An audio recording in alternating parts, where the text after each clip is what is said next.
अपने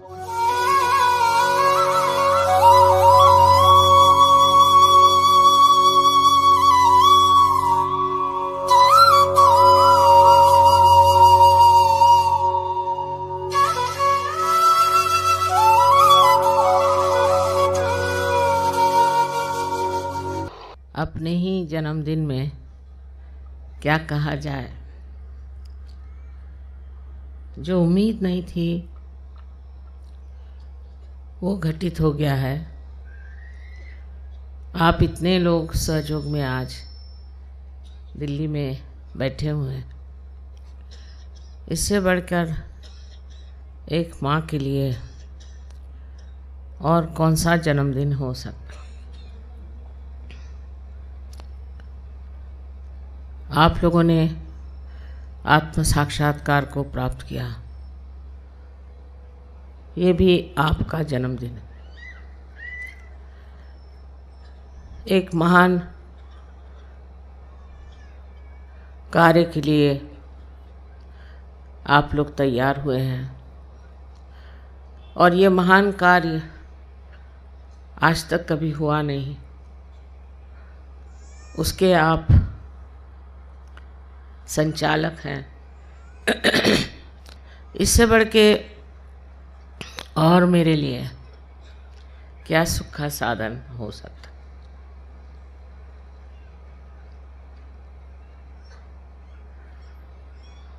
कभी सोचा भी नहीं था कि अपने जीवन में ही इतने आत्म साक्षात्कारी जीवों के दर्शन होंगे और इतना अगम्य आनंद उठाने को मिलेगा। एक वातावरण की विशेषता कहें जिसमें कि आज आप देख रहे हैं कि मनुष्य एक भ्रांति में घूम रहा।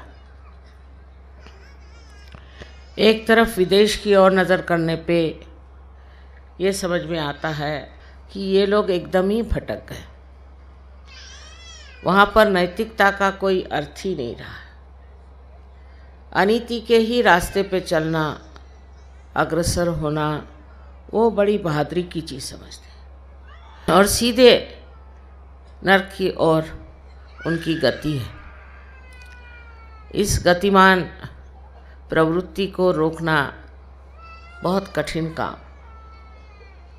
लेकिन वहाँ भी ऐसे अनेक हीरे थे कि जिन्होंने सोचा कि ये क्या जीवन हमारा है। दूसरी तरफ हम जब देखते हैं तो बुरी तरह से कठिन परिस्थितियाँ बनाई गई हैं मनुष्य के लिए कि आप अपने जीवन को एक कठिन बंधन से बांध लें कि हम धार्मिक हैं और अगर आप धर्म नहीं करेंगे तो आपके हाथ काट देंगे, आपके आँख निकाल देंगे, आपको ज़मीन में गाड़ देंगे। यह अतिशयता हो गई। और इसके साथ साथ दूसरी तरफ जैसे मैंने बताया कि बहकाव की भी अतिशयता है। दोनों तरफ अतिशयता है। आपको समाधान करना चाहिए कि आप इस भारतवर्ष में पैदा हुए जिसकी संस्कृति जो है वो संतुलित है। हमें इतना बताया नहीं गया है धर्म के बारे में, किसी ने खास चर्चा भी न करी। लेकिन अधिकतर हिंदुस्तानी आदमी अधर्म में नहीं उतरता। अधिकतर ये दूसरी बात है, उसके पास अगर पैसा आ जाए बहुत, उसका दिमाग ख़राब हो जाए या वो राजकारण में चला जाए या और कोई इसी तरह की चीज़ को प्राप्त कर ले तो हो सकता है कि उसको ये बहकाव मिल जाए। पर उसमें भी खुले आम कोई गलत काम करने की हिम्मत नहीं, क्योंकि समाज इतना ज़बरदस्त कि उसे खींच लेगा। इसलिए आपसे आज मैं जो बात कहने वाली हूँ वो ये है कि एक अपने देश की जो संस्कृति इतनी ऊंची अब भी मानी जाती है और अब भी अपने यहाँ लोग नैतिकता का स्तर मानते हैं, ऐसे देश में विचार करना चाहिए कि यहाँ किसने इतना कार्य किया। ये कार्य स्त्रियों ने किया, भारतीय स्त्री की शक्ति, और इस शक्ति के सहारे उसने अपने बाल बच्चे, अड़ोस पड़ोस और सारे समाज की भी धर्म पे स्थापना की। हालांकि अब विदेशी संस्कृति का असर आ रहा है और उससे हो सकता है हम लोग भी थोड़े बहुत प्लावित हो सकते हैं, पर अतिशयता पे जाना बड़ी कठिन बात है, क्योंकि हम लोग जकड़े हुए हैं अपने देश की परंपराओं। अपना देश इतना सौभाग्यशाली है कि यहाँ पर एक से एक महात्मा हो गए, इतने संत हो गए, इतने यहाँ पर अवतरण। हिंदू धर्म में नहीं, मुसलमानों में भी, और आप जानते हैं सिखों में बड़े बड़े धर्मात्मा इस देश में आए। इस देश की जो विशेषता है कि इस भूमि में ही जैसे कोई आध्यात्म फंसा हुआ। न जाने कैसे लोग आध्यात्म की ओर चलते हैं और मानते हैं। सहयोग की प्रणाली में हम लोग संतुलन में खड़े हैं। मतलब भारतीय संस्कृति में जो गंदगियां हैं उसको तो निकाल ही देना पड़ेगा, और निकल जाती। सहयोग में आने के बाद बहुत से लोग इस चीज़ को छोड़ देते, लेकिन अब भी मैं देखती हूँ कि कुछ न कुछ चीज़ों से बंधे हुए सहयोगी हैं। और इसका कारण है कि इतने दिनों से जो चीज़ चली आई है और मान्यता रही, उसके प्रति एकदम उदासीन हो जाना उन्हें कठिन लगता है। विशेषकर हम उत्तर हिंदुस्तान में बैठे हुए हैं। मैं देखती हूँ कि उत्तर हिंदुस्तान में या तो मुसलमानों के परिणाम स्वरूप हो, चाहे जैसा भी हो, औरतों की दशा बहुत खराब है। औरतों को बहुत छला जाता है, सताया जाता है। शक्ति स्वरूप औरत का कोई मान नहीं। कहा जाता है यत्र नारया पूजन्ते तत्र रमन्ते देवता। जहाँ स्त्री पूजनीय हो और उसकी पूजा की जाए वहीं देवता रमण करते हैं।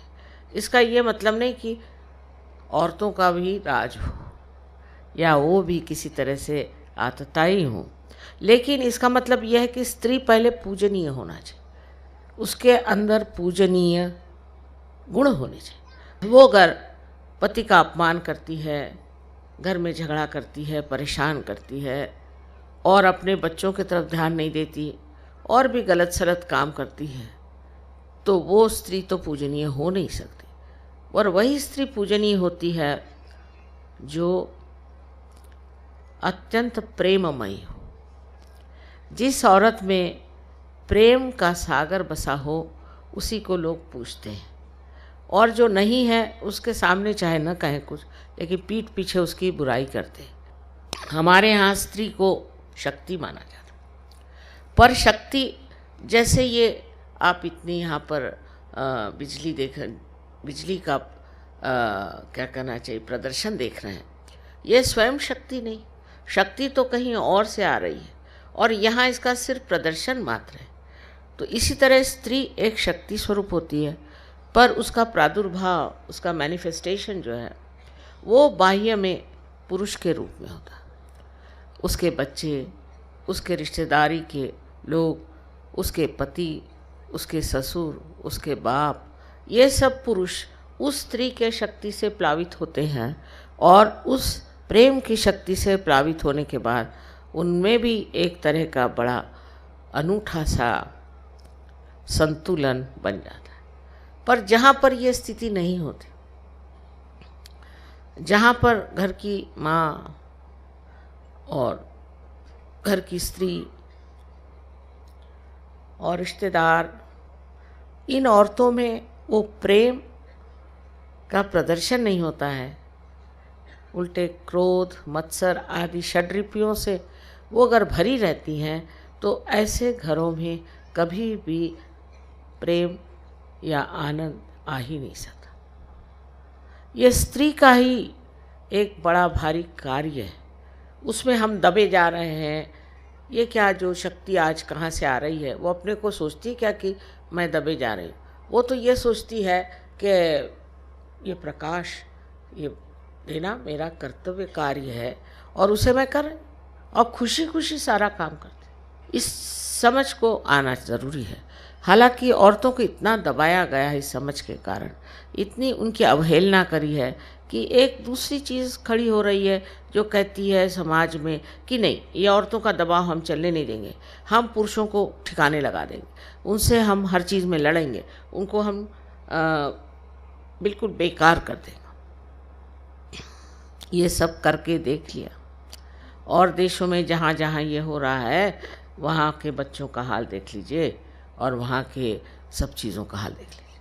अब समझ इसमें क्या है कि मनुष्यों में ये समझ आनी चाहिए।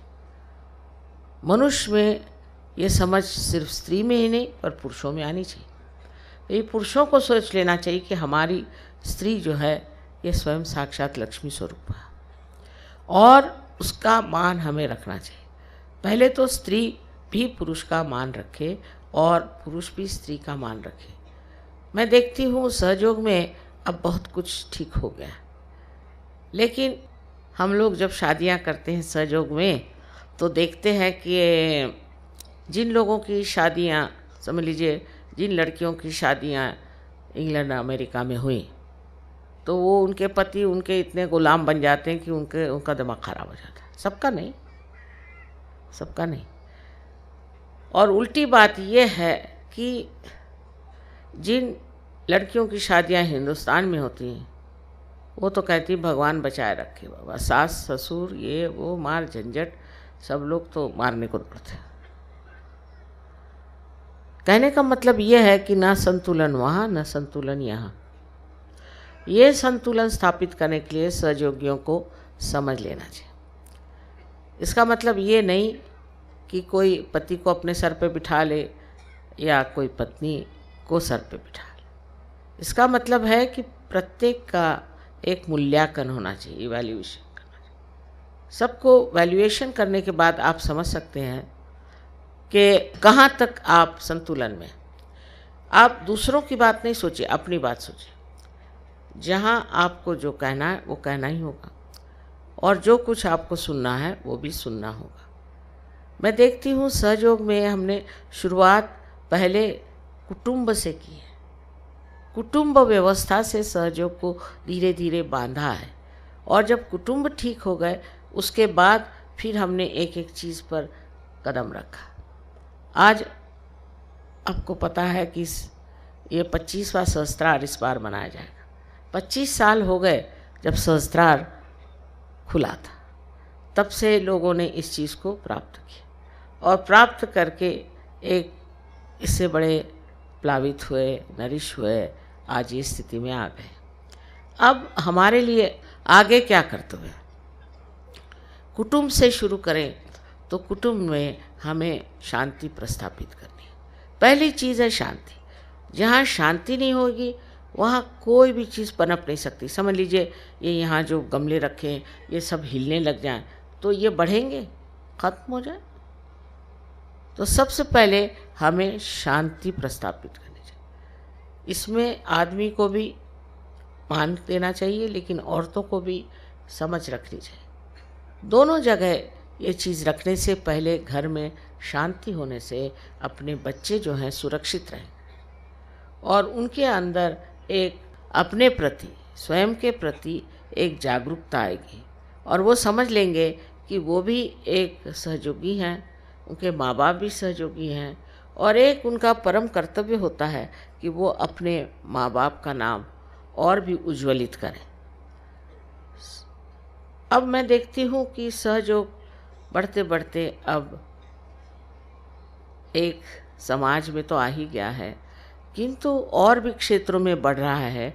माने अब हम लोग यहाँ पर जैसे लोग आए हैं, कोई मद्रास से आए हैं, कोई महाराष्ट्र से आए हैं, कोई कहीं से आए हैं, तो देश और देश इस तरह से विचार करते हुए सहयोग बढ़ा। अब इसमें भी उसी तरह का प्रकार होता है। जैसे अब दिल्ली वाले आए तो उन्होंने कहा कि माँ आपका बर्थडे दिल्ली में होना चाहिए। अच्छा भाई, कर देंगे, वो तो मानना ही पड़ेगा। दिल्ली वालों को कौन मना कर सकता है कि यहाँ बर्थडे नहीं हो। बाप रे, हो गया फिर मेरा। तो मैंने कहा हाँ भाई, शांतिपूर्वक ये चीज़ ठीक है, दिल्ली में ही करो, वो अच्छा रहेगा। और व्यवस्था भी यहाँ अच्छी होती है, सब लोगों का इंतज़ाम भी होता है, सब दृष्टि से मैंने कहा ठीक है। लेकिन उसमें हम दिल्ली वाले हैं या हम बिल्ली वाले हैं, ऐसा लेकर के भी लोग झगड़ा शुरू कर। अब ये तो बड़ी ही संकुचित प्रवृत्ति, मतलब जो सहयोग का दूसरा सामूहिक स्वरूप है, उसे समझने में हमने गलती की। सामूहिकता में अगर आप नहीं उतरेंगे तो आपका जो संतुलन है वो डावाडोल हो जाए। अगर हम कहें कि अच्छा इस बार हम बम्बई में ही हो जाए बर्थडे, क्या है कहीं भी हो, बर्थडे तो होगा ही, हमारी तो उम्र बढ़ने ही वाली है, आप चाहे कहीं भी करिए। लेकिन उसमें फिर उलझन हो जाएगी कि भाई इस बार माने ऐसे क्यों किया। या तो लोग ये कहेंगे हमसे कोई गलती हो गई, और या ये कहेंगे कि माँ ऐसा आपने क्यों किया, दिल्ली वालों के यहाँ इतने बार आपने किया था, अब इस बार क्यों नहीं कर रहे दिल्ली वालों के यहाँ। तो ये जो तादाद में हमारा गलत चीज़ों से आइडेंटिफिकेशन है, हम यहाँ के रहने वाले, वहाँ के रहने वाले। पहले तो यहाँ तक था कि एक गली में रहने वालों में भी झगड़ा होता था, अब वो ख़त्म। फिर अलग अलग मोहल्ले में रहने वालों में बड़ा झगड़ा होता था, और हर एक मोहल्ले के लोग अलग अलग बैठ के मैं देखा करती थी, अरे बाप रे, अभी वो चल ही रहा है वहाँ पर। फिर वो मोहल्ले छूटे हर जगह। अब भाषा पर भी थोड़ा बहुत आ गए हम, भाषा पर आ गए कि ये फलाना भाषा बोलते हैं, हम ये भाषा बोलते हैं, वो भाषा। हमें तो अपनी पहले सबसे अच्छी बात यह है कि हमारे देश की जो भाषा है वो तो सीख लेनी चाहिए, चाहे आप हिंदू हो, मुसलमान हो, चाहे मराठी हो, चाहे अंग्रेज़ी हो, चाहे कोई। पहले आपको हिंदी भाषा आनी चाहिए। सहयोग में अब मैं 14 आपकी ऑफिशियल भाषा में कैसे बोल सकती, और आपसे वार्तालाप कैसे होगा। तो जो भाषा माँ को आती है, हिंदी मेरे समझ में मैंने कभी सीखी नहीं, पढ़ी नहीं, पर हिंदी भाषा का हमेशा मुझे बड़ा मान रहा, और इसलिए हिंदी भाषा मुझे आती है। इसलिए आप लोग सब अगर हिंदी भाषा सीखें तो सहयोग पे बड़ी मेहरबानी हो जाएगी, और इससे आपका भी लाभ हो जाएगा। बहुत से लोग हिंदी सीख गए मेरी टेप सुन करके बाहर, प्रदेश के लोग जो हैं वो बड़े ज़ोर से चिपक जाते हैं किसी चीज़ में, वो लोग हिंदी बोलने लग गए। और हमारे यहाँ अब भी ऐसे लोग हैं कहते हैं माँ हिंदी में भाषण मत दो, आपको चाहिए तो तमिल में दो या तेलुगु में दो। मुझे नहीं आती ना तमिल तेलुगु दोनों, अब मैं क्या करूँ। इसलिए ये भी जो हमारे अंदर भिन्न भिन्न भेद हैं, इनको बिल्कुल ख़त्म कर देना चाहिए। जातीयता के भेद तो हैं ही हमारे अंदर पहले ही से बसे हुए हैं। एक साहब मुझे कहने लगे हांगकांग में कि हिंदुस्तान में जातीयता बहुत है, अब भी सहयोगियों में जातीयता है। वो ब्राह्मण है स्वयं। मैंने कहा अच्छा बताइए, क्या आप किसी हरिजन से शादी करेंगे? घबरा गए। हरिजन से? अरे भाई, हरि के जन हैं, उनसे शादी करने में क्या। हाँ, हरिजन से नहीं कर सकते। तो पहले बाकी सब लोगों में हो जाए, फिर धीरे धीरे हरिजन को भी मान लें। लेकिन परदेश में ये झगड़ा ही नहीं। कितने हरिजन लड़कियों की शादियाँ मैंने बाहर करा दी, और लड़कों को भी। उनको पता ही नहीं कि ऐसी जाति पाति करके कोई चीज़ होती है, कोई हरिजन होता है। और कोई अब नहीं कहेंगे कोई क्या। इस प्रकार हमारे अंदर इतनी भिन्नता का स्वभाव है, हम भिन्न हैं, वो भिन्न है, वो है। अब भिन्नता भी आवश्यक चीज़ है, ये नहीं कि परमात्मा ने हर एक को भिन्न भिन्न बनाया। हर एक की शक्ल अगर एक बनाते तो कोई किसी को पहचान नहीं पाता। एक जैसे कोई आपने आर्मी खड़ी कर दी, इसी तरह से सबकी शक्ल हो जाती। तो भगवान ने एक पत्ता दूसरे से नहीं मिलता है, ऐसा पत्ता बनाया है कि ये पत्ता आप कहीं दुनिया में जाके ढूंढें तो एग्जैक्टली सेम नहीं हो सकता। आप बताइए, ये उसकी कमाल है। पर अगर ये सोचने लग जाएं कि ये भिन्नता ही हमारी विशेषता है, तो फिर आप पत्ते के लेवल पर हैं, उससे आप उठे नहीं।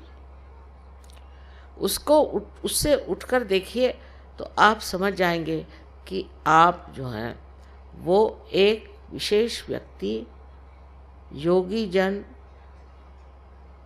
जिनकी की जात पात कुछ नहीं होती। शास्त्रों में लिखा है सन्यासी की जात पात नहीं होती। अब सन्यासी हो गए, आप क्या रह गए? अंदर से छूट गए सो सन्यासी हो गए। तो आपकी जात पात कैसे रहेगी? इसका बड़ा विरोध करना चाहिए। जात पात का बहुत ही विरोध करना चाहिए और सिर्फ गुण ग्राहकता होनी चाहिए कि किसमें क्या गुण है उसको पाना चाहिए और उसको समझना चाहिए। इस एक मर्यादा से जब हम गुजर जाते हैं तब फिर देश विदेश से हमारा संबंध आता है। अब मैं आपसे क्या बताऊं कि परदेश में मैंने जो लोग देखे हैं उनमें बहुत ज़्यादा यांत्रिक लोग हैं, यंत्र को विश्वास करते हैं और साइंस में विश्वास है उनका, पढ़े लिखे हैं। लेकिन सहज में जब वो उतरे तो जैसे कोई प्रेम सागर में ही उतर गए हों, उसकी डुबकियां लगा रहे।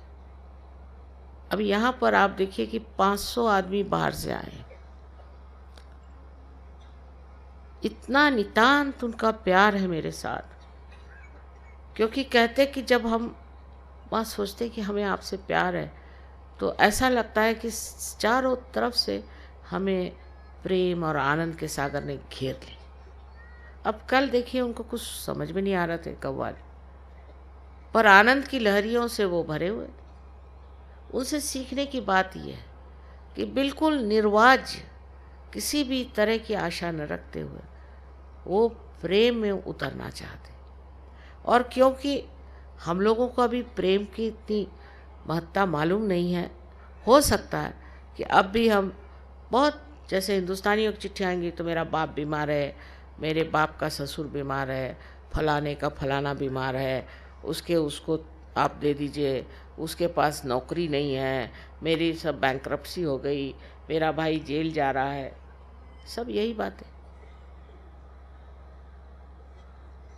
यहाँ तक कि वो सोचते हैं कि एक तरह मेरे ऊपर एक अधिकार है क्योंकि मैं भी एक हिंदुस्तान में पैदा हुई हूँ और आप लोग भी हिंदुस्तानी। पर ये बड़ी निम्न चीज़ है, इसको मांगने की ज़रूरत ही नहीं अगर आप सहज होगी। ये अपने आप घटित हो सकता है, ये विश्वास परदेसी लोगों का। अब आपको मैं एक आश्चर्य की बात बताऊँ। एक औरत यूएन में काम करती थी, सहयोगिनी, वो मेक्सिको में चली गई यूएन में ही।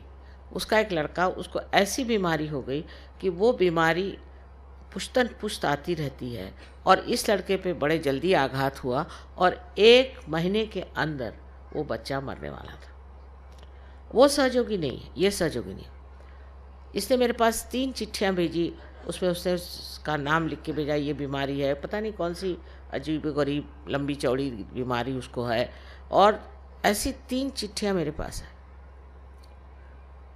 मुझे बड़े उसके लिए मैं कहती हूँ कि क्या कहूँ मैं, अपनी इंसानियत के भाषा में तो कहा नहीं जाता, पर एक तरह से जैसे खिंचाव, बड़ा खिंचाव। और चौथी उसकी चिट्ठी आई कि माँ आश्चर्य की बात है, मेरे लड़के को मैं ले गई थी हॉस्पिटल तो उन्होंने कहा इस तो सब नेगेटिव है, बिल्कुल परफेक्ट हेल्थ।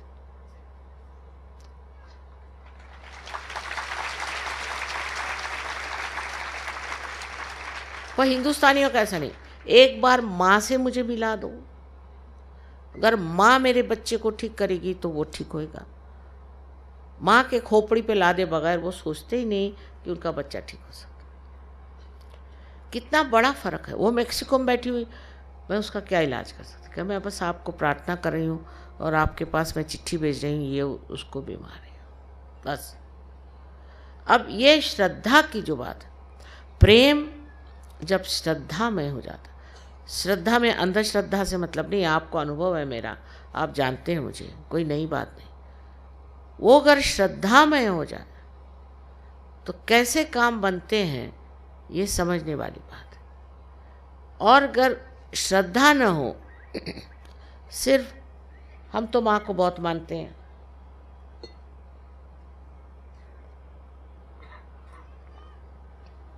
ऐसे मानने वाले, ईसा को मानने वाले बैठे हैं, मोहम्मद साहब को मानने वाले बैठे हैं, उनको मार रहे। अरे भाई तुम क्या हो,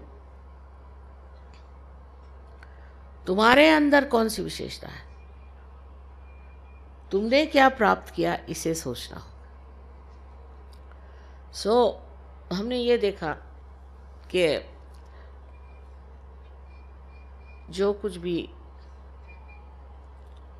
इन लोगों ने इतने आसानी से प्राप्त किया, उसकी वजह ये कि एकदम प्रेम से शुष्क हो गए थे, उनके अंदर प्रेम इनको मिला ही नहीं। और जब प्रेम नहीं मिला तो जैसे ही उनको प्यार मिला तो एकदम उसकी और वो बिल्कुल पूरी तरह से आकर्षित हो गए। और उस प्रेम को पाने के लिए उनको दुनिया कोई चीज़ नहीं चाहिए, कोई चीज़ नहीं। अब आते हैं गणपतिपुरे में, हिंदुस्तानियों की शिकायत बहुत, खाना अच्छा नहीं, मद्रासी कहेगा कि मुझे खाना पसंद नहीं, तो लखनऊ वाले कहेंगे कि साहब क्या खाना बनाते हैं। सबके खाने के शौक़ उनके बीवियों ने ऐसे बिगाड़ रखे हैं कि उनको कोई खाना ही नहीं पसंद आता। अब इस हिंदुस्तान में कौन सा एक खाना बताइए जो बनाने से लोग खुश हों।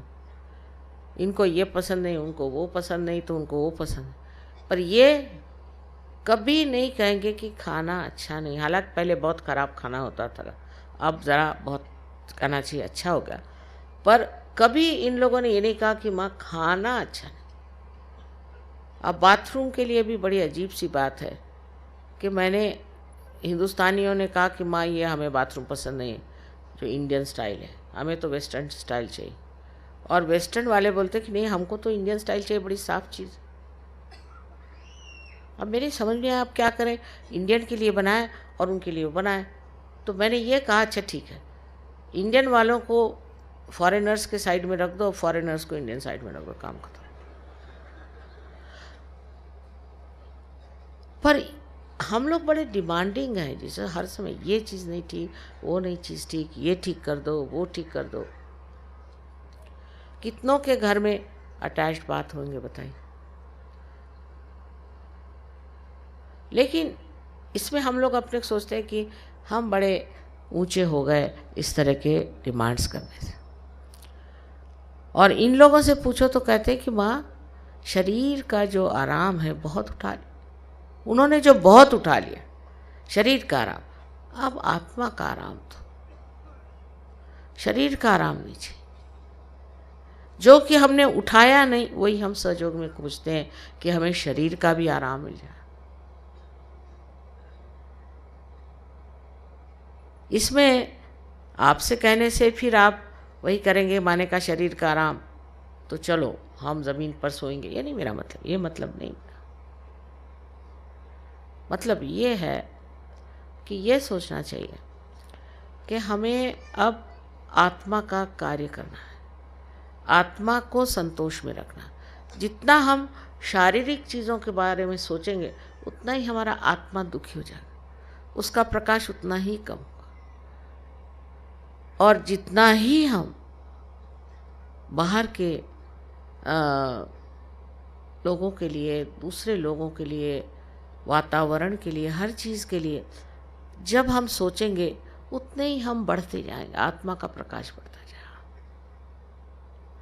और उसमें आपको हैरानी होगी कि आप अपने को पाइएगा कि आप बिल्कुल विश्व के एक नागरिक हो गए।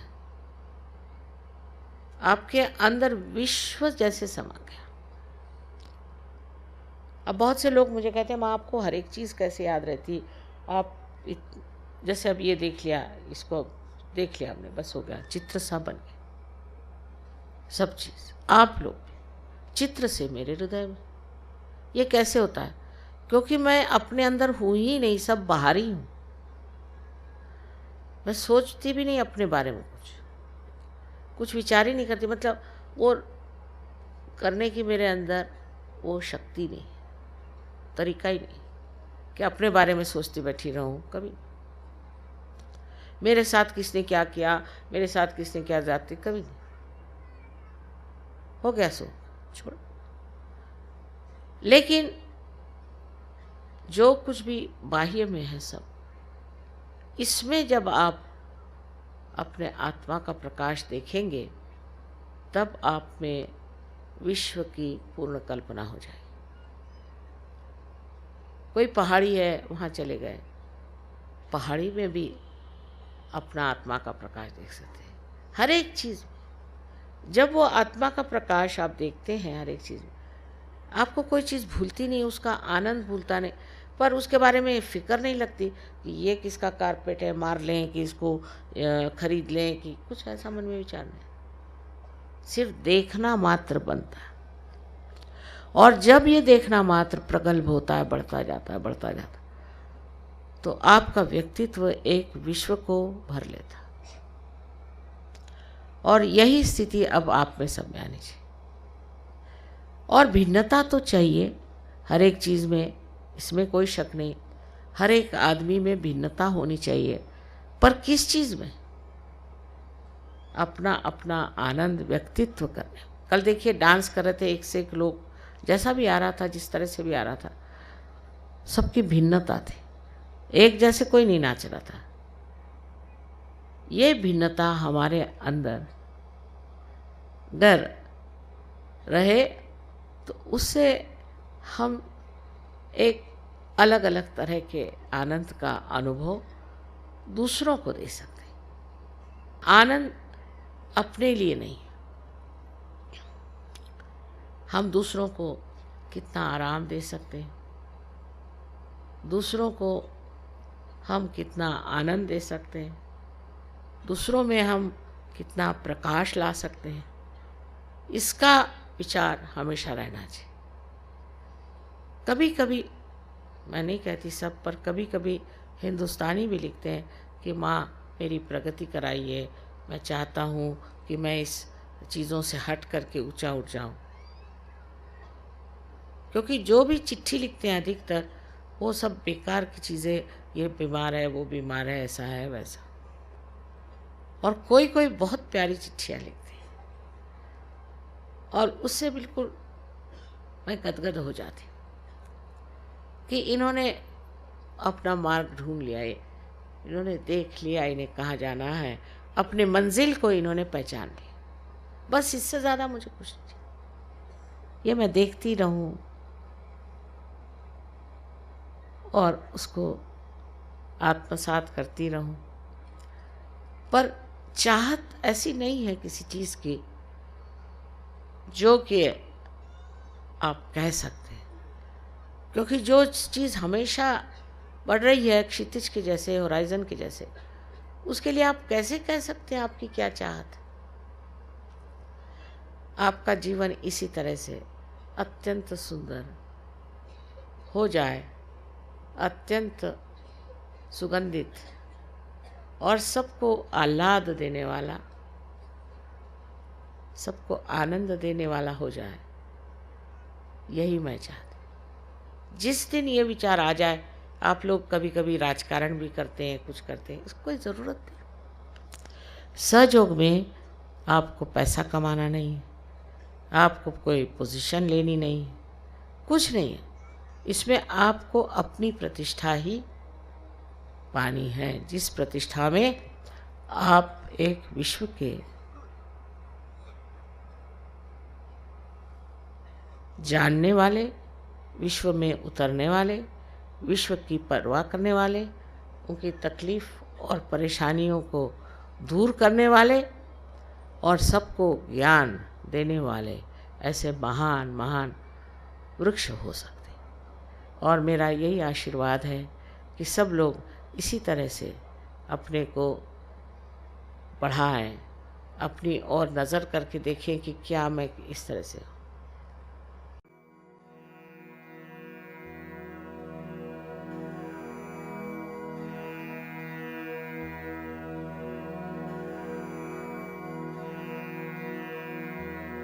हूँ।